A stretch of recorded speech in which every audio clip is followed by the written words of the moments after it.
Matapos ang maraming taong pagtatago, naaresto na ang isa sa mga most wanted sa Calabarzon dahil sa mga kasong murder at robbery. Umamin daw akusado sa pulisya na dati siyang miyembro ng New People's Army o NPA pero hindi raw lahat ng ibinibintang sa kanya ay totoo. May unang balita si EJ Gomez.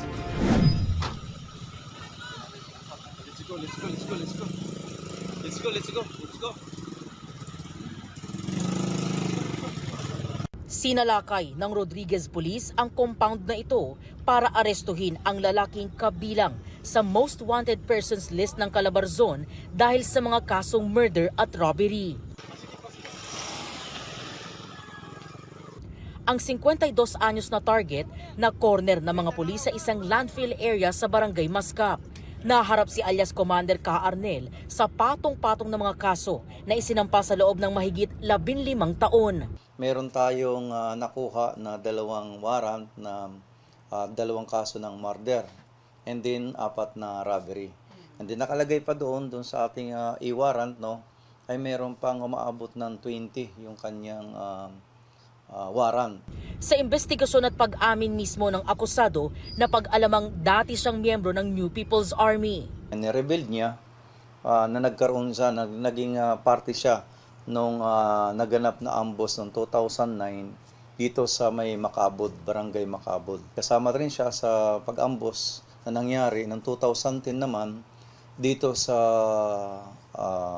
Antipolo. 4 ang namatay at 6 yung sugatan. Umamin din ang akusado na isa siya sa mga lider ng kanilang grupo. Yung karanasan ko pong una, 1999, yung na depensiba po kami sa isang kampuhan. Pinasok po kami ng mga kaibigan ng mga 16 IB ng madaling araw, kaya namatayan po kami doon ng 2. Nagkabarilan po.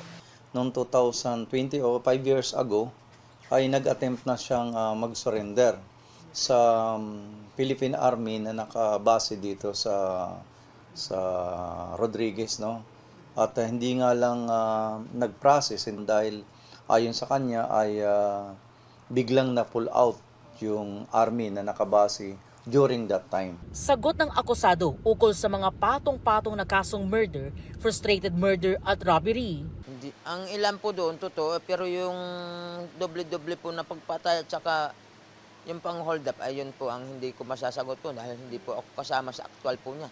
Kasinungalingan niyang bintang na yan. Patuloy ang pag-verify ng pulisya sa mahigit sa 20 warrant pa na isisilbi sa akusado. Nakadetain siya sa custodial facility ng Rodriguez Municipal Police Station. Ito ang unang balita.